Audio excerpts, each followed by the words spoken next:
Funny about that. You know who was asking about you the other day? Who's that? Nobody. We talking about sports, get ball. What it do, baby? Yeah. What it do, you number one podcast listeners? We are back with a brand new episode of the number one podcast in your headphones, Prem Brulee. I'm your host, Premal and Vish, and this episode, I am joined by my big bro, Vish. Vish, welcome back. Yo, what up, what up, what up? Yeah, we got a lot to catch up on after a couple weeks. So without further ado, you number one podcast listeners, let's get it rolling with FM or Nah. And first up on FM or Nah, Vish, NBA All-Star Weekend. So, FM or Nah, is it too far gone like the NFL Pro Bowl? Now, before I get your answer, couple context things. NBA All-Star. I don't even think it needed any context, but we'll let you go ahead. We'll let the listeners listen in. Yeah, in case you number one podcast listeners skipped it, which it seems like, spoiler alert, a lot of people did. All-Star Saturday was boring, and it was pretty much saved by Mac McClung's third straight slam dunk title. The new NBA All-Star Game format featured 4 teams. There were 3 All-Star rosters and 1 Rising Star team. They were captained by 4 NBA and WNBA legends. There were a lot of intermissions by Kevin Hart and then 1 halftime thing by Mr. Beast. I read this. The program on NBA All-Star Sunday, so the game, ran for 3 hours, but there was only about 30 minutes of actual basketball. So congratulations. Wow. You played yourself. The response was overly negative. That's why I didn't just do a FM or Nah. I didn't, obviously, we all weren't fans of it. But it was a largely negative response from current players, analysts, and fans. So much so that viewership was down 13%. They had just 4.718 million viewers this year versus 5.398 last year. All time, it is the second least watched All-Star game in history, second to only 2023, who had 4.6 million viewers. Worth noting, though, regarding viewership, they did have a lot of competition. That the Daytona 500 apparently ran late due to weather, so what would have not been a competition did end up being competition, and the SNL 50th anniversary special, which I think you and I both chose over the NBA All-Star game. All that context, Vish, FM or Nah, is it too far gone a la NFL Pro Bowl, or can it still be saved? You know, it's really hard to zag here, and I'm not even going to try. It's all right. They just need to get rid of this. So I guess fam, that it's too far gone like the NFL Pro Bowl was. Yeah. There might be an opportunity to do something with like the in-season tournament, I'm thinking, which is pretty much like the All-Star Saturday, right? The 3-point skills challenge, the dunk contest, all of that with the in-season tournament, and kind of get viewership that way. Yeah. And you can name the All-Stars and just kind of do a general, hey, here we are. I guess, yeah. And I think it's going to be really difficult to do anything like what the NHL did with their quote-unquote All-Star game, or the Four Nations Face-Off. More on that in a little. It's going to be nice teaser. Nice little segue, a little teaser. There you go. But I think if they brought in some WNBA players, kind of like the Sabrina and Steph 3-point contest last year, I think those are some of the creative things that they can do. It doesn't have to be consistently the same thing every year, but if they switch stuff up, it's cool. Yeah. Yeah. So, I'm a fam to this as well. I think once you lose it, it's really hard to get it back. And I don't know what the fix is at this point. I'm sure they're going to try the USA versus the world. I think that's probably the angle they're going to take. But I don't know how you save it. And All-Star Saturday, it needs participation from your big players, and it just isn't getting that. So I don't know how you manufacture effort or care in this game if people already don't. So that's what I'm concerned about. it stinks to see because I grew up loving this game. It was a staple that this weekend was big. I used to love watching it. Now, some of the critiques, like you mentioned, the in-season tournament, this All-Star weekend falls like 2/3 of the way through the season, so maybe moving it truly halfway through would be a better way to handle things. But all that, it just seems like it's grasping at straws because you have like a G League player saving you from All-Star Saturday, and you know, a little bit more on that, and you played yourself, so I won't steal the headline too much, but it seems like we're in agreement. Yeah, fam, a little too far gone. Well, Bill Simmons also had a unique idea. He basically just said there should be 2 versions of the All-Stars, especially if it's late in the season. All playoff teams made up of All-Stars, and home court advantage is on the line. Yeah.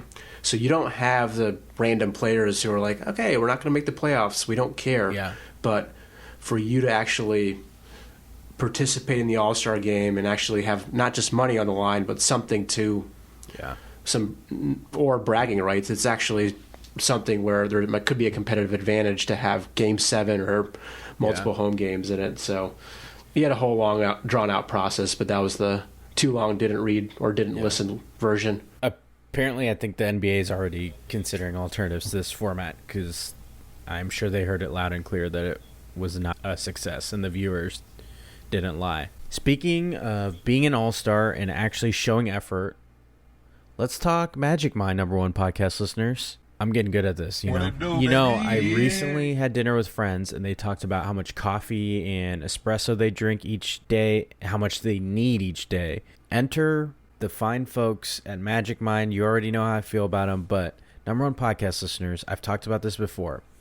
With my health becoming a priority, thanks to genetic history, and even more so, maximizing my physical and mental health for my wife and kids. So I'm here longer, here for my family longer, my friends longer. You know, I use that opportunity to talk about my health and use that segue about all the caffeine they were drinking as a little in-person plug for Magic Mind this past weekend. But I think I use it more so from the fact of the proof is in me using it myself, recommending it to family and friends. I just telling you, #1 podcast listeners, I told friends at dinner because they were talking about the caffeine that they consume. And I've mentioned it before in past episodes, but that's the exact perfect in to start yourself on Magic Mind. If you find yourself going for cup 2, cup 3, cup 4 of your caffeine, supplement one of those with Magic Mind. Maybe you need less of it. It gives you the focus, and more importantly, gives you that without the jitters on the way up and the intense caffeine withdrawal / come down afterwards. Magic Mind's made of all clean, scientifically backed ingredients, so you can supplement your caffeine with it. It doesn't need to replace it, but it provides that focus you need without the negative impacts that having your second, third, or fourth cup might do to you later in the day or midday, as we usually come across. The Magic Mind's flexible. You can take it in the morning with your caffeine. You can use it as a pick-me-up midday when your productivity's kind of waning from the post-lunch or the come down from all the caffeine jitters, if you are anything like the friends I talk to. So use this as an opportunity to get yourself Magic Mind.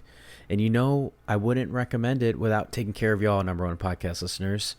So, you know the drill. You can get 20% off a one-time purchase or 48% off subscriptions by going to magicmind.com/prem. That's magicmind.com/PREM. When prompted, enter the code PREM20. That's PREM, the number 2, the number 0. If I were you, I'd get the subscription. It's the better value. It ships free to your doorstep every month, so you can stash your new pack in the fridge like I do. I take one on the go in the morning, and it keeps me focused throughout the day. There is nothing to lose. Magic Mind has a money-back guarantee and easy cancellation if you change your mind, though I don't think you will. So go get that Magic Mind, magicmind.com/prem, enter the code PREM20, and you already know, #1 podcast listeners, I don't think you'll change your mind. And speaking of changing your mind. You know why you come here. Let's hit that clip. But hey, as they say in hockey, let's do that hockey. You already know we're the number one source for hockey news here. Number one podcast listeners, don't ever play yourself. This is what we do here. So, Vish, the Four Nations face-off. Again, similar to how I'm not going to ask the obvious question, because for as bad as NBA All-Star Weekend was, Four Nations face-off was wildly successful. So it'd be an obvious yeah fam to the format itself. But, yeah fam or nah, is this format sustainable? And is it here to stay? I ask that because did it grab the attention because of what's going on in the world, and because it is brand new? Does it have a chance to be sustainable moving forward? Obviously, the Olympics are next year, and NHL players can play in that. So they'll have a little bit more of that again next year, but beyond that is what I mean. Like I did before, a little background. The Four Nations face-off, I don't think any of you number one podcast listeners didn't hear about this, but it had the USA, Canada, Sweden, and Finland, and it took place instead of the NHL's All-Star Weekend. Instead, they took about a week to do a round-robin tournament between these four nations, featuring NHL players representing each of them. Obviously, we know by now, but Canada beat the United States in overtime in the final 3-2. It was an absolutely electric tournament that drew a lot of eyeballs, so much so that the 16.1 million viewers in North America made it the second most watched hockey game in the past decade, behind Game 7 of last year's Stanley Cup, where the Florida Panthers defeated the Edmonton Oilers 2-1. That game drew 16.3 million, so just 0.2 million short of the most watched hockey game in the last decade. Vish, I know the number one podcast listeners look to me for the hockey news, but I wanted to turn this over to you to get your perspective, because you do watch a ton of hockey, so you're our resident expert. Hit me, yeah, fam or not, and then however you want to go from there. It's definitely a yeah fam. For those that were rooting for the USA, that's why we called it an exhibition game, and it wasn't the real thing. So that's all it was. It didn't really count for the real thing. Yeah fam, this hasn't solidified as coming back, but I think it's going to be something that the commissioner, or even the owners and the players, are going to want to have coming back here in the future. It came at the perfect time too. It was truly a dead period in sports, right? Yeah. You didn't have to compete with the NFL or the college football playoff. Great point. We just talked about the NBA All-Star game, and so it came at the perfect time. And for it to be, hey, we're getting rid of the All-Star game because this 3-on-3 fast-paced thing that the NHL went to the last few years, it kind of worked, but there weren't too many viewers. It was just for fun. Yeah. This also helps bring NHL players back to the Olympics, which is what they've been clamoring for. Yeah. You kind of already mentioned it. It was USA, Canada, Sweden, and Finland. One that's missing is Russia. Yeah. I'm sure for obvious reasons, political reasons, they weren't included. But I think there's ways where the Olympics really start to create that. The World Cup of hockey, same thing. So for you die-hard Prem Brulee hockey listeners, this is perfect. And I know a lot of you listeners are Blue Jackets fans. Zach Werenski continued just being on fire, knocking on wood, just dominating in the Four Nations playoff when stakes were high. So he was so close to winning that for him too in overtime. Yeah. Oh my gosh, it's a lot of fun, especially when you can root for your hometown player, and for USA as well. Yeah, so, he was leading. What did you think? I mean, you watch hockey, but kind of casually. And I saw you tuned in. I was all in. It was edge of your seat. You could tell the pride the players took in playing in that tournament. You said it's an exhibition, but it did not feel like it. And clearly, the eyeballs don't lie. People tuned in because they saw it. I mean, that first USA-Canada matchup in the round-robin part of the tournament. The 3 fights in, 11 seconds? I mean, that was electric's the word for it. So I'm all in for it. I do think it'll continue to be sustainable because especially people in the United States who represented 9.3 of those 16.1 million viewers. Crazy. They love to see a good product, and USA Hockey really did fantastic, and led by our guy, Zach Werenski. Yeah. I mean, the leading point scorer in that tournament, so you love to see it. Go Jackets, go hockey. You already know. But hey, as they say in hockey, let's do that hockey. Podcast listeners, number one place for hockey, we got you covered. Okay. You already know what time it is. Let's hit that intro for You Played Yourself. I'm petty as hell. And I'm super petty. here we Petty Le Pew. go. Okay, you number one podcast listeners. It's time for You Played Yourself. We know why you tune in, other than the number one source for hockey news. But I got a quick You Played Yourself to kick things off. This is the place for it to appreciate this one. But this was from @SixersGeo on Twitter, or X. This was back on February 7th. But I don't think it's changed that much. This is an insane stat for Sixers fans. Since joining the Sixers, Paul George has uploaded more podcast clips to YouTube, 228, than field goals made, 191. Yes, this is a real statistic that someone, clearly a Sixers account, actually did the research on. Listen, number one podcast listeners, you already know we're Team Podcast, but this is brutal for Sixers fans. And now Joel Embiid is looking like he's hurt. They're seeking other opinions on his knee, so the hits keep coming for the Sixers, and I don't mean podcast hits. So anyway, staying in the NBA, I did unfortunately have to add this one in. We're a pro LeBron podcast here, but we have to do it. You Played Yourself goes to LeBron James. We teased it earlier, but this year, one of the big stories amongst many for the failure of the All-Star game was the late scratch by the GOAT, LeBron James, to the All-Star game. Just an awful look. He did it the day of the game. Clearly could have done it any time sooner and took a spot away from someone who probably could have made their first All-Star game, like Norman Powell, someone like that. And then this new format was 3 NBA All-Star rosters of just 8 players. So that's not a lot for a rotation. I know they didn't play a lot, but it left that one team that ended up winning, by the way, if anybody cares, probably not, with 7 players. I've talked about this before, number one podcast listeners. I still maintain that his non-participation in the dunk contest in his storied career made it okay for other stars not to, and hence why the NBA was depending on a G League player in Mac McClung to save its NBA All-Star Saturday.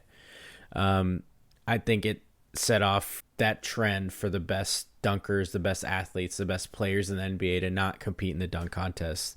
And unfortunately, it is a very minor blemish in LeBron's storied career, but bad luck. You played yourself to LeBron for the late scratch. The dunk contest talk is a nice segue into the next You Played Yourself, and that goes to Ja Morant. Who? Mostly Ja Morant, but also Aaron Gordon and Zach LaVine tweeting that they might have to join the dunk contest after Mac McClung's 3rd title.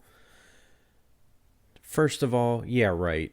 Well, we've heard this before. But where was this energy before? All the talk of NBA All-Star fading out. Why does it take something that's never been done for especially Ja Morant to participate? Well, I think it's going to be like the only time he'd be able to participate in the All-Star game. Petty alert. And here, if you want to, we'll play clips as Chinese New Year. Brat, brat, brat, brat. There's the.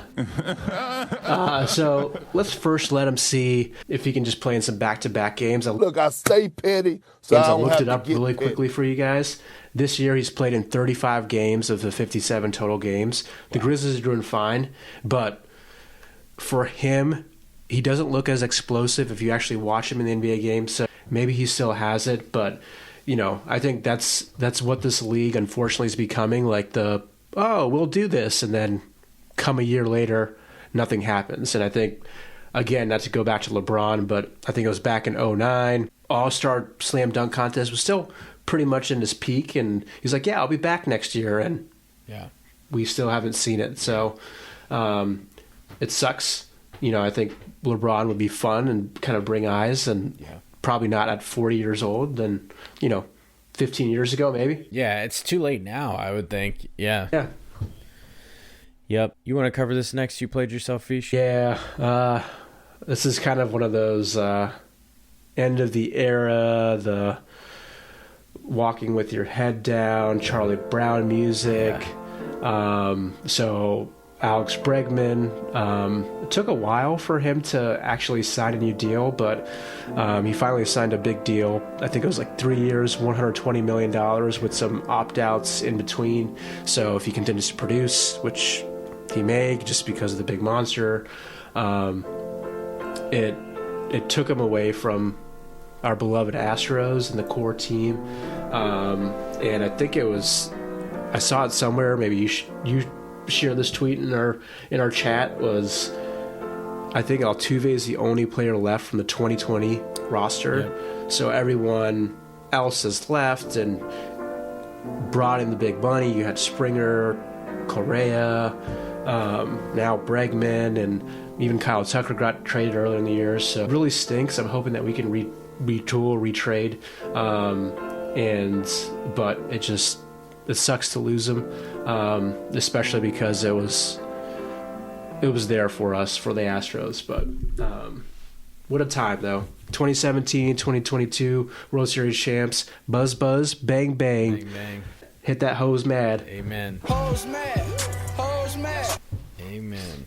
End of an era for sure. What a time it had. There's probably another era that I know we're getting back into football, but there was a big retirement. Yeah. This one I'm okay with talking about. Yeah.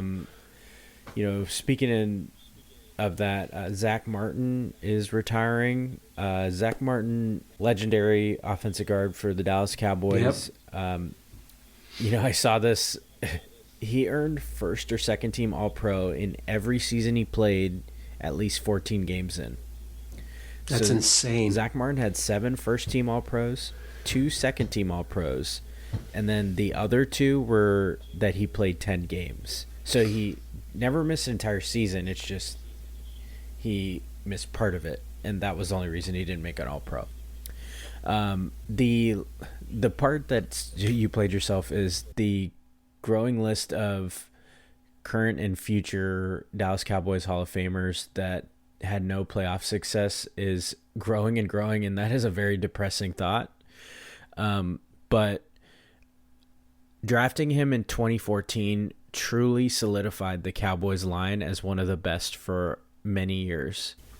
Yeah. And number one podcast listeners, you probably don't remember this, but that 2014 draft, getting him especially was great because it meant that they didn't let Jerry Jones draft Johnny Manziel that year. It was instantly the right move, so much so that Martin ended up as a first-team All-Pro as a rookie, and he finished second in Offensive Rookie of the Year voting as a rookie. As an offensive lineman, which is insane. Insane.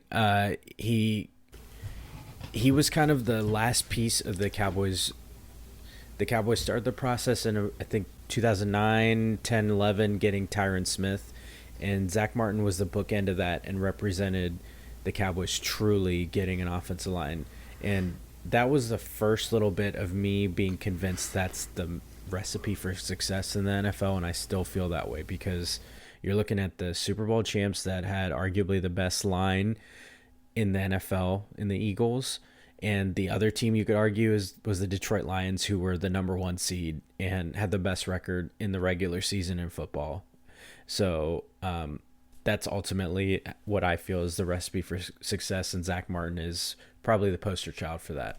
But anyway, yeah, you played yourself to us, I guess. But listen, you can't break me. I'm already broken. So I'm not there yet. You're great. Vish, you got any other you played yourselves before we wrap it up? I know this was something that you tweeted about. Since we're doing team hockey, I think we need to go over kind of what the Utah Hockey Club. Yeah.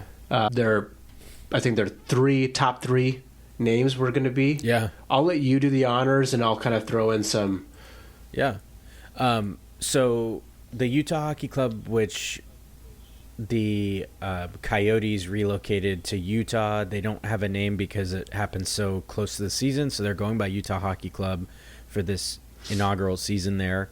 They are down to 3 names in their fan-driven voting of their new identity. So the 3 names are Utah Hockey Club as options, so keeping the temporary name as permanent, Utah Mammoth, and Utah Wasatch, I think is how you say it.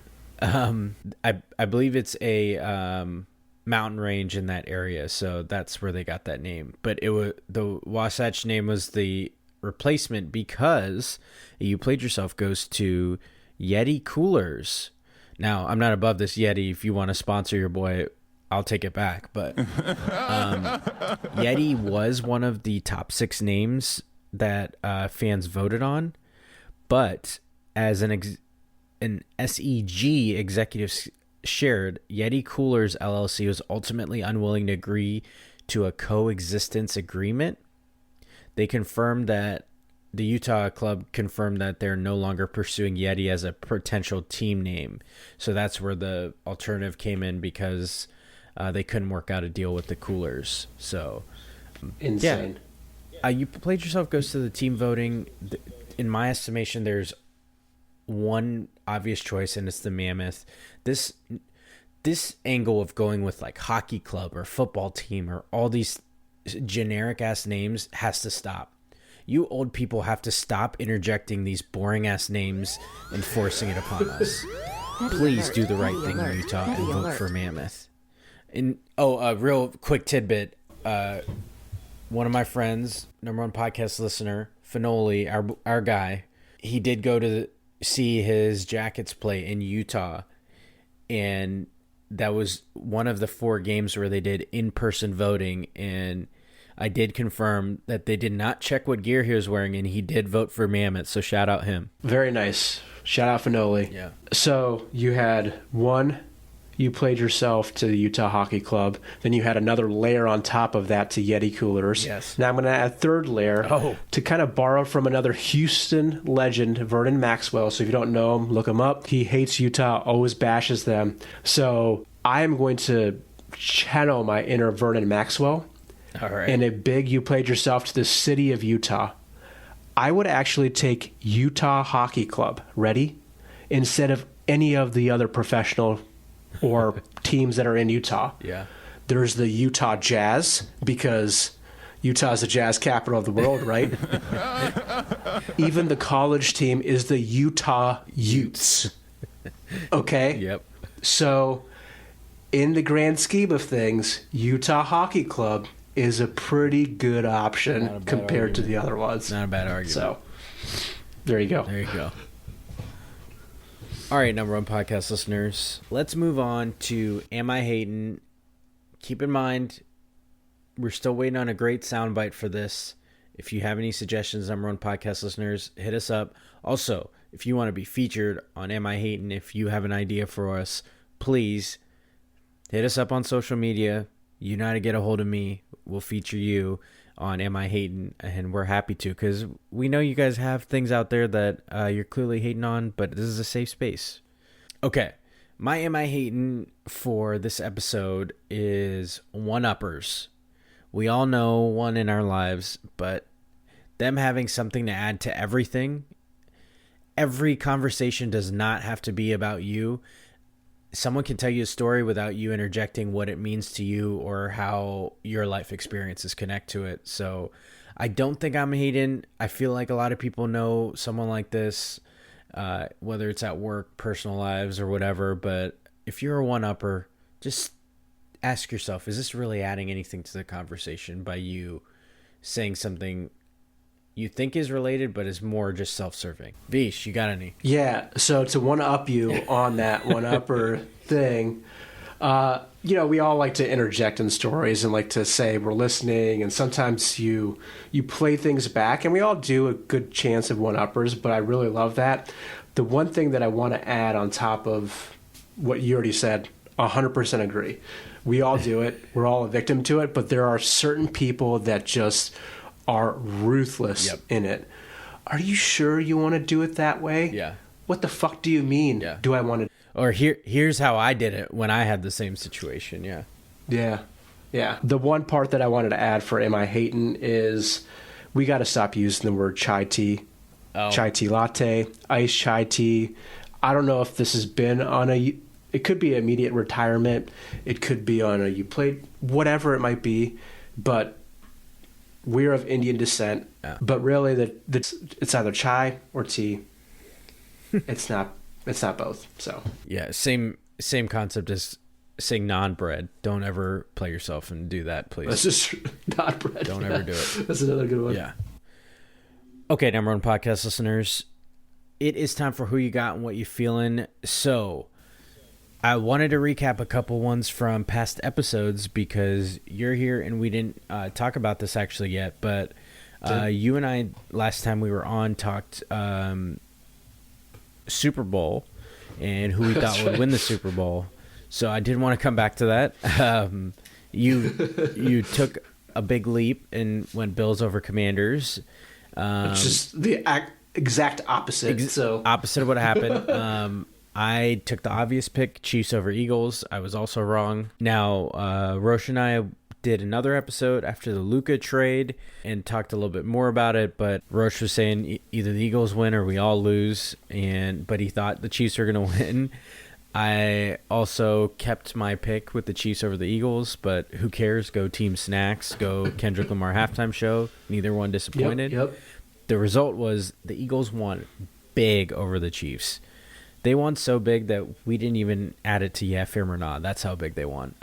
They won 40-22. The MVP was Jalen Hurts. The Eagles defense, this was my favorite tidbit. They blitzed Patrick Mahomes 0 times. Mahomes is the 6th quarterback in Super Bowl history to not be blitzed a single time. And every single one of those quarterbacks that did not get blitzed all lost. Insane. It was total domination, and that's why even though the Chiefs' defense pretty much shut down Saquon Barkley, the score would not tell you that. I truly didn't see a blowout coming in general, much less a blowout by the Eagles, and they looked far and away the better team. Yep, 100%. Yeah. Also, Roche and I did a couple Super Bowl prop bets centered around halftime show. A couple fun ones. The Kendrick Lamar songs performed. The over-under was at 10.5, and they know what they're doing. Roche and I both thought it would be over, and it actually was under because Kendrick Lamar did 10 songs. So under by a half. We also talked what we thought the first song would be, and Kendrick probably made Vegas a lot of money on that one because he picked basically like a intro to his newest album. It was like a snippet, a teaser. Roche was close though. He predicted it'd be Squabble Up, and that ended up being Kendrick's first real song, or the one after that teaser that he first did. And then lastly, we talked about if there would be any other special guests besides the announced SZA. He got us on that one too. He did not have any other musical artists besides the one he had announced in SZA. He did feature Samuel L. Jackson as his Uncle Sam as the narrator, and Serena Williams crip walking in the middle of Not Like Us, which was an iconic moment also. So, Anyway, this episode, obviously it's a downtime in sports, but the Underwear Olympics is coming. The NFL Combine starts soon, which means NFL draft season is upon us. Number one podcast listeners, you already know we'll have you covered for draft preview. That's planning's already in the works with my guy Thomas. So get your questions prepared in advance. I'm just warning you. But we're hoping to have another great one. Those are always a big hit. So I'm looking forward to doing that and getting into draft season. But anyway, the combine starts soon, which kicks it off. Vish, I wanted to know if you're looking forward to anything at all, or are you out on the Underwear Olympics? I'll go first, and then I'll get your take. Yeah. I am mostly looking forward to the 15 Ohio State Buckeyes invited. That's the most of any program. But I do think it's largely ridiculous because a lot of people don't seem to actually compete in the combine, and you hear a lot from players that it's not truly necessary. It's more about the interviews they do with teams at the combine. There aren't many quarterbacks throwing. That happens every year. The number one running back in the draft, Ashton Genty, is not doing any drills at the combine. So it's like it kind of loses its luster. It is nice for players that are maybe down the list. They can work their way higher, but I'll still tune in and follow the numbers and stuff. It's fun to have something football related. What about you? Yeah, you hit it on all fronts. I mean, it's cool just to see some of the drills and see some players that are kind of the top of the top that might not be the flashy names at the flashy positions like the Genties or even the I think Cam Ward or Shador Sanders are not even going to be doing too many drills either. But just being able to see some of those drills, see how it comes back, and then I always love the retrospect stuff like, oh yeah, CJ Stroud's Wonderlic was really bad, so that's why we stay away from him and shit like that. So those are always fun. Got to get my questions prepared for Thomas though. Yes, sir. So number one podcast listeners, I know we talked a little bit about the top two quarterbacks, Shador Sanders and Cam Ward, whether they're throwing or not. I think Cam Ward, the jury's still out on him, but Shador is not. Okay. He's only doing the pro day. But there are three quarterbacks, pretty big names that are throwing. Ole Miss QB Jackson Dart is going to be throwing at the combine. Alabama's Jalen Milroe, and Notre Dame's quarterback Riley Leonard, national championship runner-up, will all throw, and that's according to Ian Rappaport of NFL Network. So Shador Sanders is saving it for the pro day. He had a good answer. He said he wanted to feature the Colorado receivers, so kind of dig that answer if you're not going to do it, but we'll see how it all shakes out. But looking forward to the questions. Get those ready, number one podcast listeners. And as for what I'm feeling, Vish, I hinted at it earlier. We both talked about it, but definitely SNL 50. It was fun. It was a lot of fun. It was a really fun watch. It was a nice combination of things and some huge names, and I think they did a great job. They have so many people to feature, and they did a fantastic job with it. It was cool to see, and I loved watching like the documentaries leading up to that week and stuff on Peacock. So it was fun to see. As I've gotten older, I really enjoy that show a lot more. I think probably I get more of the jokes. Even the music on Friday. Yeah. When they had that like concert. Yeah. The big concert series, they did a good job just to make sure that they featured some of the parody songs and Lady Gaga, working with Andy Samberg, Andy Samberg and the Lonely Islands, and Will Ferrell kind of doing the Not Like Us. Oh, with Anna Gasteyer, yeah, that's right. Yep, that was so it was good. And then Post Malone did a great cover for Nirvana, he was with Nirvana's Nirvana, OG members. Yep. Yeah. Yep. It was cool. It's cool to see so many people have a reverence for that place. But I did want to especially use what I'm feeling because I just passed 5 years of doing this podcast, the number one podcast in your headphones, Creme Brulee. Let's go. Yeah. I didn't realize it had been 5 years. I have so much fun doing it, but I just wanted to take this opportunity. I know I say it at the end of every episode, but I'm truly thankful for you, number one podcast listeners, and for people like you, Vish, and all my co-hosts that help me, encourage me to record and give me ideas for content, the whole 9 yards, and are excited to do so. It makes it so much fun for me that people enjoy it. And I can't tell you how much it means to me that people care what I have to say when it goes with sports, or maybe you love laughing at me, with me, whatever it is. But I truly appreciate it. I've enjoyed every bit of it.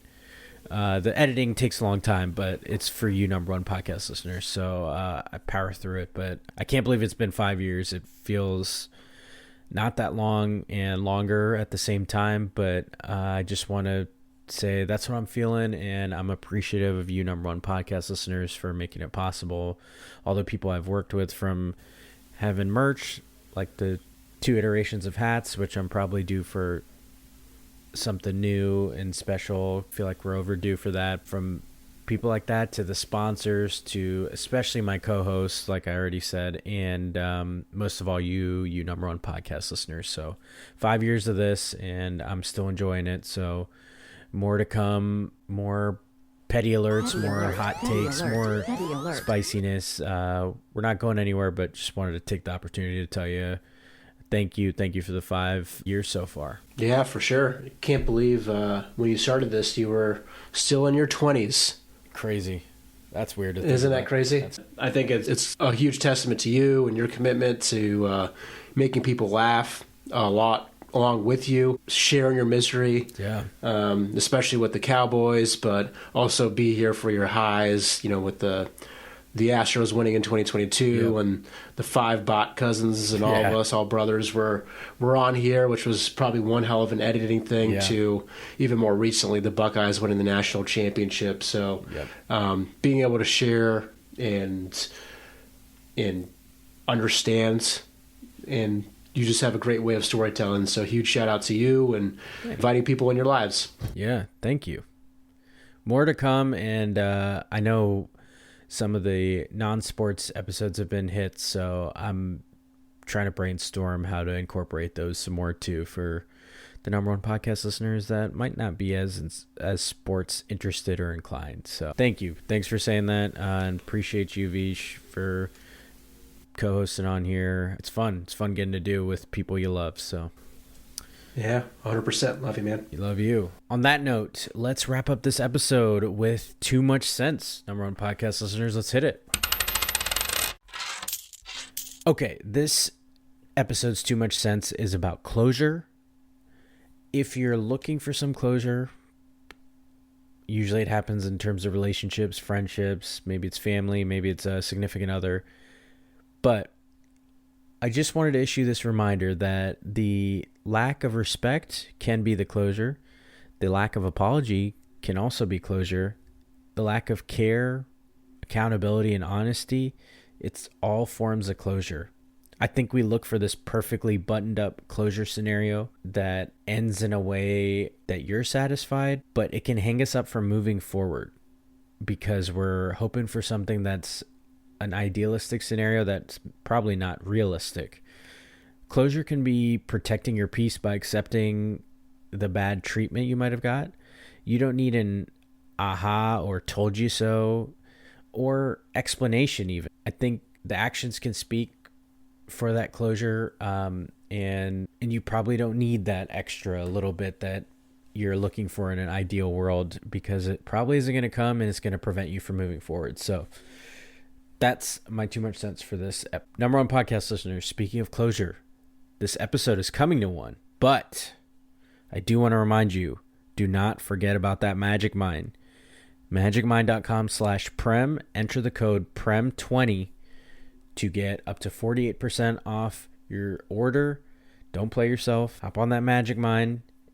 And you already know, number one podcast listeners, I already issued you a love letter after celebrating 5 years, but you know the drill. Like, comment, subscribe, share this episode, tell a friend to tell a friend, and I sincerely appreciate all the support, you number one podcast. This has been a brand new episode of the number one podcast in your headphones, Prem Brulee.